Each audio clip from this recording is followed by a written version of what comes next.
wisdom, healthy living, healthy thinking, and healthy women.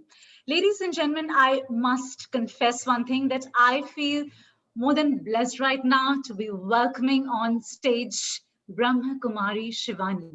Well, if I talk about her before giving the fort to her practical application of spiritual principles on the TV program, as we know, Awakening with Brahma Kumaris for over 13 years now, has indeed empowered people like us and people across to overcome issues of emotional distress, relationship conflicts, and more. But she's been awarded the proud and the prestigious Nari Shakti Puraskar, the highest civilian honor for women in India, for her role in transforming human behaviors. Well, she's been appointed as the Goodwill Ambassador by the World Psychiatrists Association. Well, you must know she's an electronics engineer from Pune University. Ladies and gentlemen, she is a woman we look up to. It gives me pleasure. It gives me pride to be handing over the virtual stage to none other than, ladies and gentlemen, let's welcome Brahma Kumari Shivani ji. A warm welcome to you, ma'am, on behalf of our audience, our esteemed partners, Femina and ETH. It's over to you, ma'am. Thank you so much, Shikhaji. Om Shanti and good afternoon. Health. We've always focused a lot on physical health. The last year also shifted our attention towards mental health as depression and anxiety attacks were on the rise.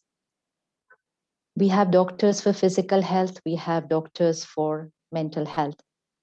But most of us right now would say, I'm physically fine and I don't have any mental health issue. Is there something else that I need to take care of?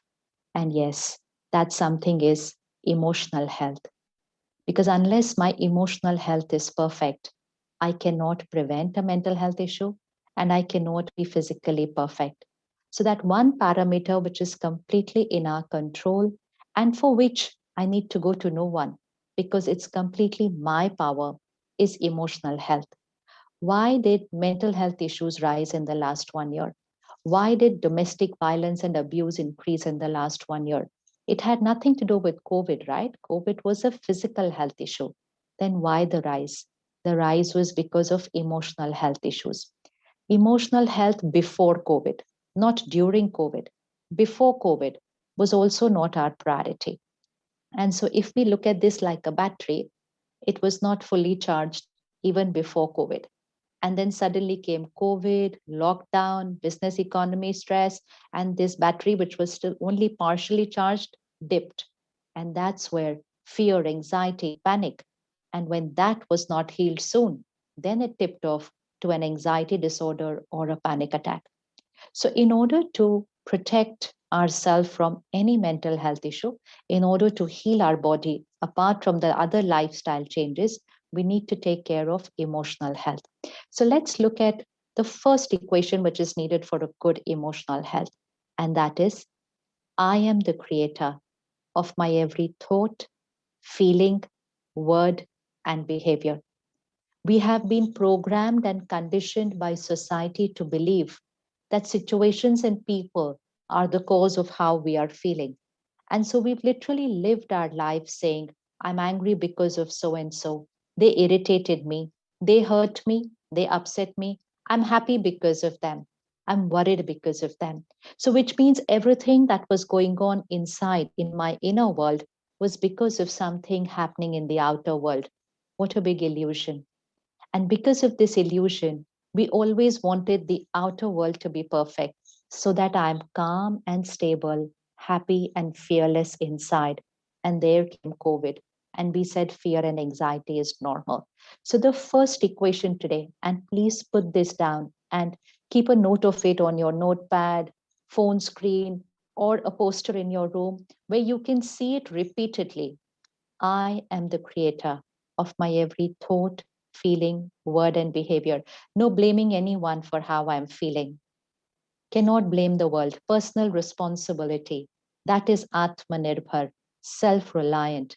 So even if you get angry, even if you create fear, doesn't matter. But don't say it's because of them. Say, I created it. in response to their behavior. So their behavior was incorrect, situation was tough, emotion was my creation, and so I have a choice. Pressures increased in the last 1 year, and so we said stress increased. Stress is not equal to pressure. Stress is equal to pressure divided by resilience. That was our equation in physics. Stress is equal to pressure divided by resilience. Yes, pressure increased. We just heard. Pressures increased, lockdown, children, working from home, managing daily chores. Lot of pressures increased last year. But did I increase the denominator? Resilience. That's where my focus had to be because the pressure was not in my control. Denominator, resilience, totally in our control. So when we start living with the responsibility, I am the creator of every thought and feeling, we start working on the resilience. If I am the creator of the emotion, it's very important to know which is the right emotion to create because for the last few decades, uncomfortable emotions have been labeled as normal. So, for health, it's very important to know what is normal because then it's very easy to live the normal. So, stress is not normal. We can call it an emotional illness because we shift in our mind from the comfortable state that we were in. Disease. Disease means dis-ease, where we shift from our position of ease. So, calm and stability, ease, create disturbing thoughts, dis-ease, stress. So, stress is an emotional illness, calm and stability, emotional health. Anger is an illness, compassion, respect, understanding people is health. Complaining is this side, gratitude is this side, criticizing people, being critical, judgmental, appreciating people, motivating people. Complaining a lot, gratitude this side. We have to be very clear. Comparison, comparing ourselves with people, self respect, expectations is an emotional illness. It causes lots of aches and pains. Acceptance this side. Hurt, illness, letting go, forgiveness, empathy, this side. Fear, illness, faith, confidence, emotional health. Most important, competition. Life is a competition, is what we were taught. Always in a race, always surrounded by competitors. Competition is an emotional depleter. Competition is not natural. Cooperation is natural. Caring, sharing, kindness. This whole list, which is on this side, this is emotional health. This will build us our emotional quotient, our emotional intelligence, which we need to face the situation and which we also need to prevent a mental health issue. So, all the emotions this side, they are an illness. They are an illness. So, every time there is a situation, which is every scene of life, we need to respond, pick up something from this list, the healthy emotional list. And when we start doing that, we are working on the resilience. We are increasing the numerator. But if I keep snapping at people, keep getting irritated, keep worrying about the future, and getting stressed about all that's happening, which I believe is normal, so I continue to do that, the denominator is dipping, numerator is increasing, denominator is depleting. So stress increasing multifold, and then it tips off to a mental health issue. So this is a priority. Now, simple lifestyle habits, because we understand we are the creator of the response. We understand this is the healthy response, but how do I create it in my day-to-day living? So most important, I need to start taking care of building up my emotional health. And so, like physical health, emotional health also needs simple lifestyle habits. First one is emotional diet. Emotional diet is what we watch, read, and listen. Again, another quote needed at home so that even the children can read. What we watch, read, listen is who we become. So, content is equal to personality, and personality is equal to destiny. So, please take care of the content you consume. It's influencing your destiny, impacting it directly.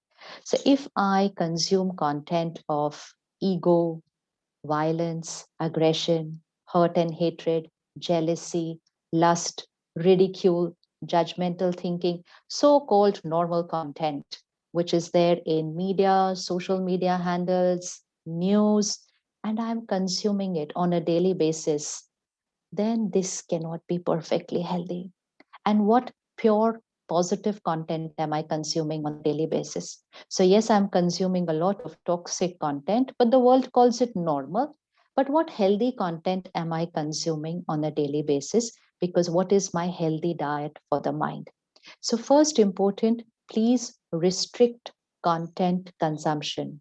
Be very, very, very, very strict about your emotional diet, just like you take care of your physical diet, maybe even more about the emotional diet. Restrict content consumption. The movies you watch, the serials you watch, the OTT platforms, the social media content surfing, everything is creating your personality. Choose carefully.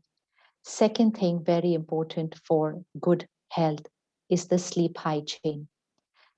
Early to bed, early to rise needs to become a part of our lifestyle once again. The best time to be asleep is 10 to 2. That is the highest energizing time for the mind and the body. So it doesn't mean we wake up at 2, we continue sleeping after 2, but we should be asleep 10 to 2. So early to bed, 10.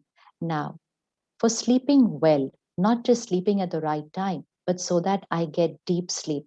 Because many of us are sleep deprived. We don't wake up naturally in the morning, we need an alarm. When we wake up, we feel like sleeping a little more.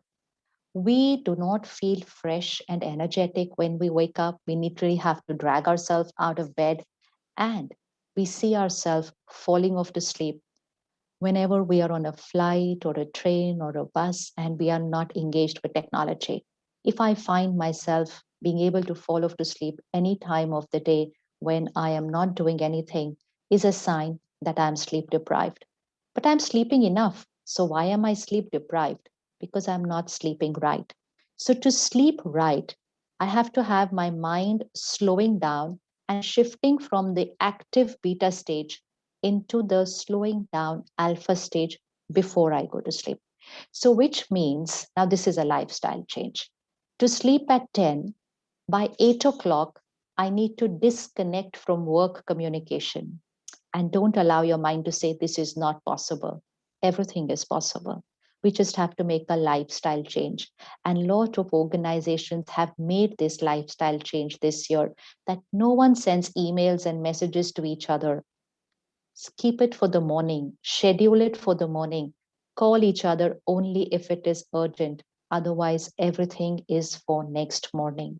That's how we lived in the era without technology. And that's why that era did not have so many mental health issues and stresses and anxieties, because today's minds are tired minds. It's a tired mind, nothing else, just a tired, fatigued mind, because the mind is always at work. Till 10 o'clock, if I have to sleep, till 9:59, I'm checking my emails and messages. So I give my mind work to do and go to sleep. If I wake up in the middle of the night, I again check my emails and messages. And when I wake up in the morning, that's the first thing that I do. On Sundays, also, I'm in my head, I'm at work, on a holiday, on a Diwali, on a New Year, every day. My mind is always at work. When was the last time my mind was not at work? So it's only a tired and fatigued mind. So 8 o'clock, disconnect from work. By 9 o'clock, disconnect from all other media, social media. No content which is going to stimulate the mind and take it into the active stage. Spend the last hour, good music, a good book, spending time with family, no problems and arguments, and anything, writing. Mind needs to start slowing down. Just before sleeping, write out a daily journal.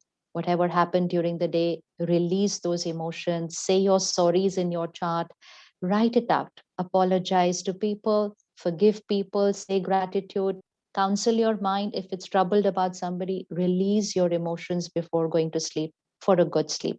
At least 10 minutes before sleeping, take a healthy emotional diet dose, which means read, watch, or listen to very pure, positive content. That's where spiritual study comes in.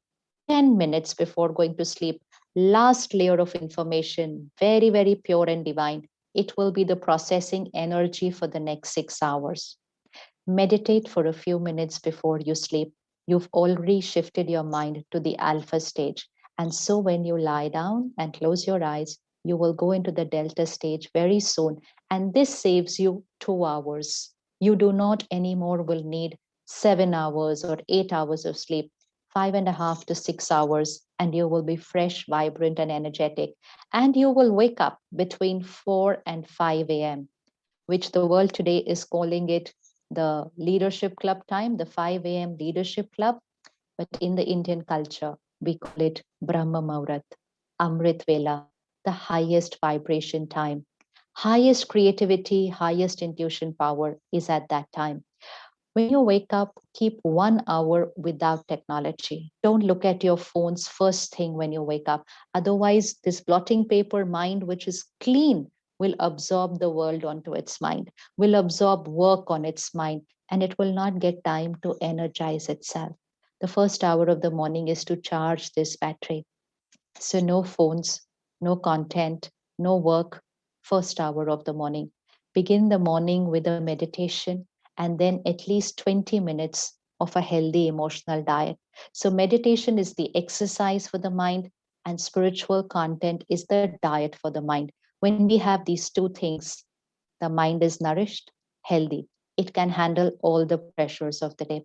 So, at least 20 minutes of a healthy, pure content in the morning. During the day, choose the healthy emotions in your every response to situation. Consciously decide, I will not get angry, I will not react. I can say the same thing with ease, respectfully. You will be conserving energy. It's not a favor to anyone else. It's a protection of my own health. Conserve this battery. Do not be critical or judgmental about other people in your mind. It's a waste of energy apart from a waste of time. They are like this, they shouldn't have done this. If we have to, we talk to them. If there's nothing to talk to them, then there's nothing to think about, and there's nothing to talk about them to other people. Biggest depleter of energy. Talking, thinking, or even listening about other people depletes this battery. So the morning and the night, these two times are most powerful to nourish the mind. Take care of the thoughts you create just before you sleep and the thoughts you create just when you wake up. Create a set of positive affirmations, use them just before you sleep and first thing when you wake up. Affirmation and visualization for creating miracles in the inner world. We have all used affirmation and visualization for creating miracles in the outer world. The same power can be used for creating miracles in the inner world. The last thing to keep the mind and the body healthy is the food we eat. If the pressures have increased, we need to be more agile, more calm and stable, more light because we have so much to handle. And so the food we eat has to be very light, easy to digest food.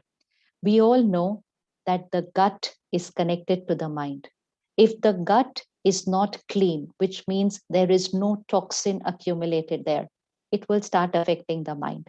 So let's keep the gut clean, which means very, very light, easy to digest food. So the first shift is to a plant based diet. An animal diet is not an easy to digest food. So let's shift to a plant based diet because we are what we eat. So the vibrations of an animal based diet is fear and anxiety, helplessness, aggression, hatred, and violence, and then death. Death of one cannot be health of another. Death of one can be proteins for another, but not health of another. So experiment with a plant based diet. You want to keep all the minds at home calm and peaceful. The magic is in the kitchen. Energize the kitchen with high energy words because the water of the city and the food that's coming home is carrying the fear and anxiety of the city. Water absorbs vibrations. So have high energy words playing in the kitchen, which means bhajan, mantras, spiritual songs, prayers, chanting. Let it play in your kitchen 24 by 7, very softly. Every word will energize the water, the fruits, the pulses, the vegetables. That's how food is cooked in the places of worship. That's a mandir, gurdwara, that is prasad.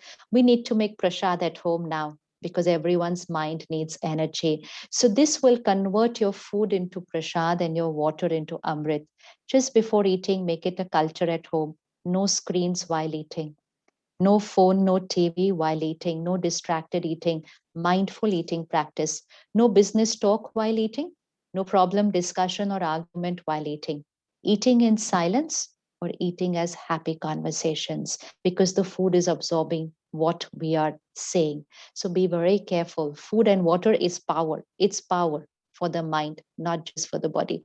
And 5 seconds before you eat, take a pause, say your gratitude, and say your affirmations into the food. Let your food and every glass of water absorb high energy words, your affirmations. You will be removing the fear and anxiety that it has come with. Please say your affirmations into your food and your water. Simple affirmations. I am a powerful being. I am calm and stable always. I am fearless. I am happy. I am a giver. I need nothing from people. I am a giver. My body is perfect and healthy always.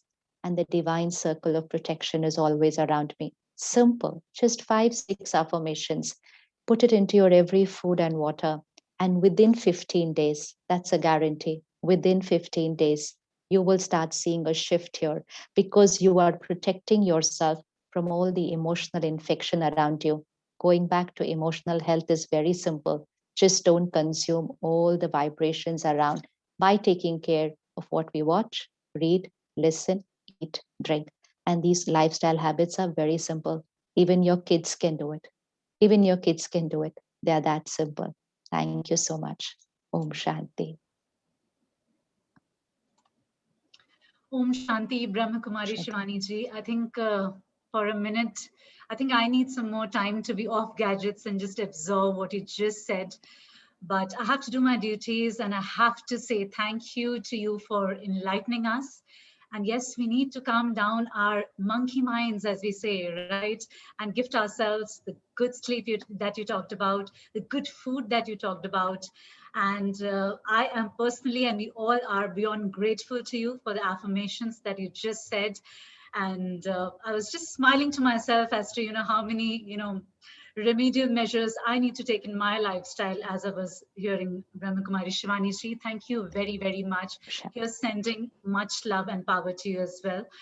And on that note, ladies and gentlemen, with that peace in our hearts, I have to say that at Economic Times Women's Healthcare Summit 2021, that's brought to you by Femina and ETH.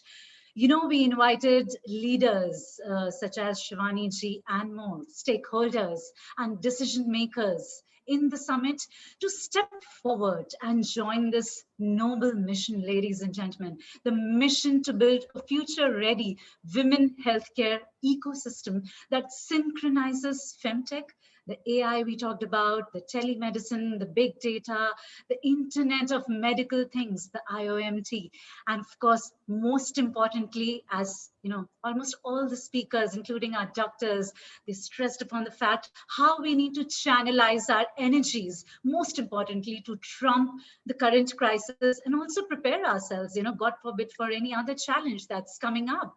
And taking it up sportingly, as I say. So let's lay the seeds of a bold era of collaborative progress within the female network. Well, hashtag ET Women's Healthcare, that was easy for you because that's there right on your screen and on your stage out there. Well, before I say a final goodbye to all of you, and we as a team say a big, big thank you to you, our most important members who are our audience members. Firstly, thank you so very much for your due diligence, energies, for spending your time with us. We are beyond grateful because you are the real showmakers. Thank you for joining us, on something that was so important. So it's time now on that note for me to give a big shout out Once again, to our esteemed partners, our collaborative partners, thank you.